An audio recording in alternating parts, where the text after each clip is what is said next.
Como eu coloquei aí, né? É uma região localizada entre a zona da mata e o interior da região Nordeste. No final das contas, é um mosaico, né, de diversas naturezas e pessoas que vão formar uma paisagens bastante complexas. É uma transição climática, certo? O Agreste, que vai bordejando praticamente, né, toda a costa leste do litoral, quer dizer, na região próxima ao litoral nordestino, né, isso começando praticamente do Rio Grande do Norte à Bahia. Existem outras regiões, obviamente, no caso, né, que também são de transição pluviométrica, mas que não recebem esse nome de agreste propriamente dito. Então, quando a gente fala em agreste, a gente está falando de uma zona de transição, certo? Que com esse nome, embora existam outras zonas de transição, com esse nome está concentrado exatamente nessa área que eu disse, nesse território que eu já disse a vocês, né? Pegando um pedaço do interior do Rio Grande do Norte até a Bahia. Professor, é muito bom ter a localização ali, porque, bom, eu devem perceber pelo meu sotaque que eu não sou nordestino, né? Então, assim, quando a gente está em outras regiões do Brasil, de vez em quando tem muita dificuldade em entender o sertão, o agreste, porque os termos se confundem muito. Os termos são muito diferentes, mas fica, vamos dizer assim, no imaginário popular. Então, o próprio professor, muitas vezes, por não ter a vivência do território, não consegue perceber as diferenças. Só ia pedir uma coisinha muito rapidinha, professor. Ali você tem uma legenda de precipitação. Sim, então, sim, acho sim. que, como é uma zona de transição, você tem essa passagem toda mesmo de regiões muito mais chuvosas do que regiões muito mais secas, né? Perfeito. Excelente questionamento, Felipe. O Agreste, ele é uma zona que está acima dos 800 milímetros, né? Menos de 800, né? Entre 250 até menos de 800 é o que caracteriza o sertão, a Caatinga, né? A zona mais seca do Brasil. Acima de 800 e aproximadamente até 1.100 milímetros é o que caracteriza pluviometricamente essa região de Agreste. Tá? Repito, existem outras zonas de transição dentro do Nordeste que também têm essa característica pluviométrica, mas elas não têm historicamente esse nome de Agreste. Né? Dos relevos existentes, há também uma complexidade bastante grande, mas a gente tem desde depressões a planaltos. De forma mais específica, tá? A gente tem uma grande depressão, né? No Brasil nós não temos depressões absolutas, né? Então são depressões relativas, tá? Que a gente chama de depressão sublitorânea, tá? E alguns planaltos, dentre os quais o principal é o Planalto da Borborema, ou seja, o Agreste está, do ponto de vista do relevo, localizado entre duas grandes zonas, uma depressão relativa, a depressão sublitorânea, e, particularmente, o Planalto da Borborema. Esse perfil aqui, ele mostra um pouco de como é que é esse relevo, né, passando por essa zona de transição que é o Agreste.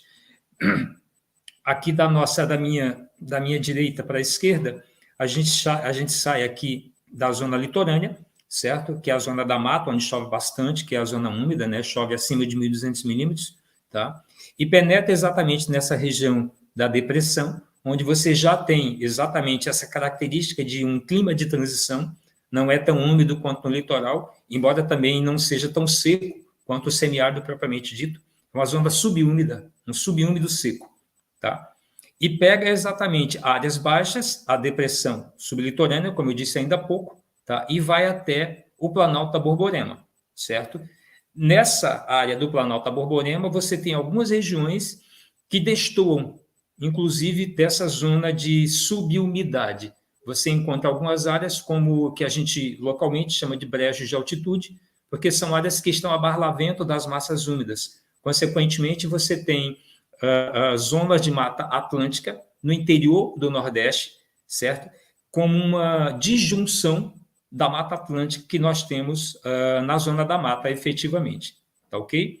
Ou seja, é um ambiente bastante complexo, embora dominado pela subumidade, você encontra alguns pontos, né, algumas localidades quase tão úmidas quanto se você estivesse no litoral. E aí a gente pegou um banco de dados bastante grande, né, de distribuição da vegetação existente no Agreste, em todo o Nordeste brasileiro, As setinhas, elas dão indicação, né? A letra A é uma imagem, né, desse tipo de floresta estacional decidual. A letra B é tentando exatamente ver isso, né? Qual a relação da caatinga típica, que é do sertão, com a vegetação de agreste. A letra C é qual a influência da Mata Atlântica, né, e na composição florística do agreste. E a letra D é exatamente a confluência, no caso, né, para tentar responder exatamente essa pergunta que a gente faz no texto. É Mata Atlântica, é ecótono ou caatinga? Qual é a conclusão que a gente chega? A gente chega que, na realidade, essa vegetação que sobrou, né, essa vegetação nativa que sobrou, está muito antropizado, né? Mas essa vegetação nativa que sobrou no agreste, ela tem mais relações com a caatinga do que efetivamente com a Mata Atlântica, certo? As ações que a gente coloca de ocupação dessa região. Eu destaquei aí uma questão bem importante, né, do ponto de vista histórico, que é essa Carta Régia de 1701. Mas antes de falar dessa Carta Régia, eu só quero lembrar uma questãozinha, né? O processo de ocupação do litoral nordestino, como regra, ele é bastante antigo, né? Praticamente desde que o Brasil foi descoberto. Tá? As zonas mais interioranas, elas passaram a ser colonizadas pelos portugueses, no caso, né? Depois, né? Depois de conquistar os povos indígenas, né? Que é uma história razoavelmente conhecida. Tá? Estando próxima ao litoral, o agreste acabou também tendo um processo de colonização quase que ao mesmo tempo que também no litoral. Só que o litoral, com pouco tempo de processo de ocupação, ele passa a ser utilizado para a produção da monocultura canavieira. Tá? Enquanto o agreste ele passa a ter uma origem principalmente agropecuária, só que uma agricultura voltada para a produção mais de alimentos de primeira necessidade, como milho, feijão e tal, em paralelo também à produção de algodão e também à produção bovina. O que é que acontece? Havia uma certa investida, né, da produção pecuarista também no litoral. E isso acabou ameaçando um pouco, no caso, a produção canavieira, né, que se concentrava exatamente no litoral. Então, o que é que faz a coroa portuguesa? A coroa portuguesa, em 1701, ela lança essa Carta Régia, certo? Proibindo, né, a criação de gado no litoral, e isso só passa a ser permitido a uma distância de, no mínimo, 10 léguas da costa, que seria aproximadamente 60 quilômetros a oeste, certo? Isso acaba fazendo, então, com que essa tradição, né, pecuarista, inclusive agrícola, do agreste, ela fique ainda mais consolidada, certo?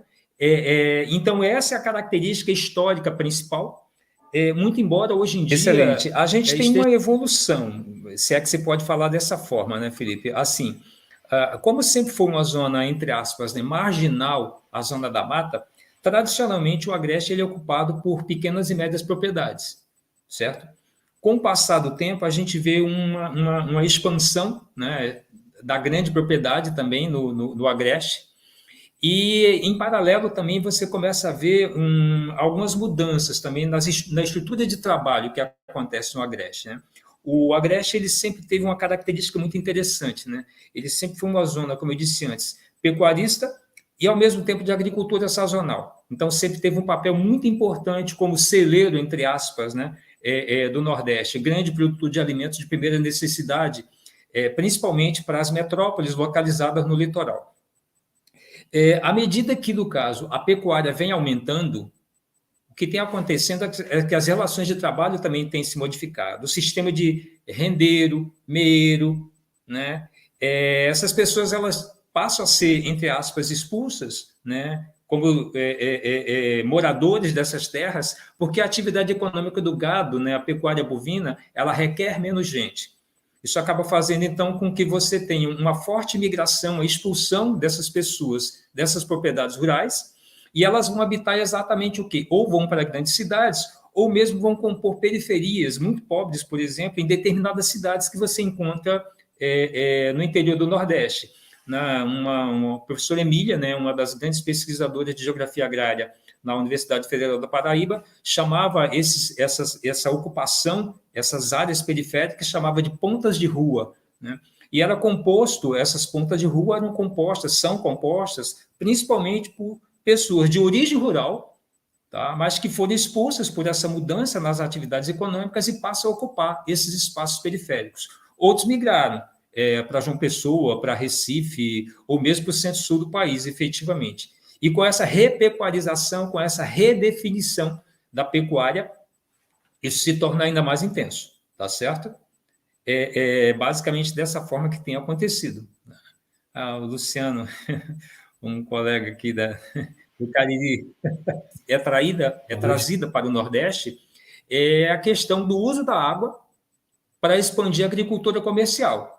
Então, em paralelo à repecuarização do Agreste, né, com raças selecionadas, com Nelore, a gente também tem uma tentativa, no caso, de expandir o agronegócio. Mas o agronegócio, principalmente a partir da agricultura, quer seja através da expansão da cana-de-açúcar, quer seja através de outros produtos agrícolas. Tá? Essa imagem aí, ela mostra, né, um canal, né, que oficialmente é chamado Canal das Vertentes Litorâneas, né, mas é popularmente conhecido como Canal Acauã-Araçagi, que fica na Paraíba. As obras foram iniciadas em 2012 e elas pegam exatamente as águas do açude de Acauã, que fica no município de Itatuba, tá? Que, por sua vez, pega a sobra da transposição de São Francisco, que vem pelo Rio Paraíba, tá? A partir desse açude de Acauã, esse canal ele chega até a bacia do Rio Camaratuba, no município de Curral de Cima. São cerca de 130 quilômetros e tem uma previsão, né, de irrigação de mais de 16 mil hectares, quer seja para expandir a cana-de-açúcar, quer seja para expandir outros produtos agrícolas aí para essa região. Então, é mais ou menos aquilo que eu já disse, né? Nós temos um processo de modernização, né, baseado numa melhoria da produção pecuarista, notadamente a partir do Nelore, uma tentativa de fazer com que essa área se transforme num polo produtor e exportador de carne bovina, ao mesmo tempo que se traz água da transposição de São Francisco de forma indireta para poder expandir também aí o agronegócio, tá? Então, do ponto de isso muda, consequentemente, tem mudado, consequentemente, toda a configuração, tanto de emprego e renda nessa região, tá? E, obviamente, que também há conflitos, né? Os conflitos, eles são uma consequência natural desse processo de mudança. Tá? Sim. E qual é a previsão? Esse canal já está terminado, professor? Ou tem uma previsão? Não, ele não está terminado. Tá? Ele está em processo ainda de construção, mas está bastante avançado, certo? E a ideia é que até, sei lá, eu não posso dizer exatamente em quantos anos seja terminado, mas em pouco tempo, com toda certeza. Até porque as águas da transposição elas já estão funcionando, né? Ou bem ou mal, elas já estão funcionando. O eixo leste, né? Que é de onde viriam as águas que abasteceriam também esse canal aí, já está funcionando, né? De forma não totalmente concreta, mas já vem funcionando e, consequentemente, terminar esse canal aí é fundamental para que haja essa expansão dessa agricultura de commodities aí também no Agreste. Tá? Uma última dúvida dessa parte aqui que acho que a gente possa ter também. No final das contas, assim, claro, isso vai trazer a possibilidade de você fazer uma atividade diferente ou intensificar uma atividade que, por exemplo, a cana-de-açúcar ou até a própria pecuária. Mas para o pequeno agricultor ou para o pequeno e médio agricultor, ele acaba tendo acesso a essa água também, ou isso vai atingir só os grandes, vamos dizer assim? Infelizmente não, Felipe. Infelizmente eu acredito que... Eu não só acredito, como o que tem acontecido historicamente, pelo contrário, é exatamente um avanço, né, do latifúndio sobre as pequenas e médias propriedades, né? Infelizmente, geralmente, esse tipo de ação, eles beneficiam muito mais de forma direta quem já é grande produtor, né? O pequeno produtor, ou ele fica submetido como empregado, né? Ou então ele migra. Infelizmente, praticamente a regra, é quase sempre isso que tem acontecido. Um outro pode até se beneficiar, mas a maioria, ele não tem papel principal, ele tem um papel extremamente secundário, né? Ele enfim, né? Tem sido cada vez mais fragilizada, né, diante dessas mudanças climáticas, mas muito antes dessas mudanças climáticas, essa região já era fragilizada, né, pelo próprio desmatamento, né, e, consequentemente, também todo um processo de desertificação. Essa região aí também ela está propensa também a esse fenômeno, né, e se essas águas elas não forem bem utilizadas, como você está diante de solos, como regra, né, de pouca profundidade, o cristalino aflora bastante a superfície, né? Se esse processo de irrigação que vai chegar cada vez mais a essa região, se ele não for bem feito, com técnicas bem feitas, ele pode, inclusive, fazer com que essa situação ambiental na região ela se torne mais acentuada exatamente a partir da promoção de uma possível salinização dos solos. Tá? É um problema bastante grande, né? Que amplifica ainda mais os problemas ambientais que a gente tem nessa região. A gente tem uma região que sofreu e sofre um desmatamento muito intenso, tá? O volume de água dos rios que passam por essa região, eles têm diminuído bastante, principalmente por processo de assoreamento, certo? E é uma região extremamente importante, né, do ponto de vista do abastecimento agrícola de todo o Nordeste, né, com produtos agrícolas de primeira necessidade, conforme eu já havia comentado anteriormente, né? Enfim, eu diria que é a falta d'água. Eu diria que é a falta d'água. Na realidade, eu acho assim... É muito perigoso, na realidade, você pegar, por exemplo, você pegar as águas de um rio como São Francisco, que já é um rio, para mim, moribundo, né? Estender ainda mais a faixa atendida, né, por essas águas desse rio, que já está tão comprometido, tá? Fazer com que haja uma dependência ainda maior dessa água, quando, na minha concepção, você deveria desenvolver uma economia menos dependente de água, né? Uma agropecuária menos dependente de água. A tecnologia existe, tá? E não o contrário. Tá? As previsões elas colocam, por exemplo, que toda a região Nordeste, como grande parte do Brasil, vão ter, por exemplo, diminuição das chuvas, né? A região semiárida mais ainda.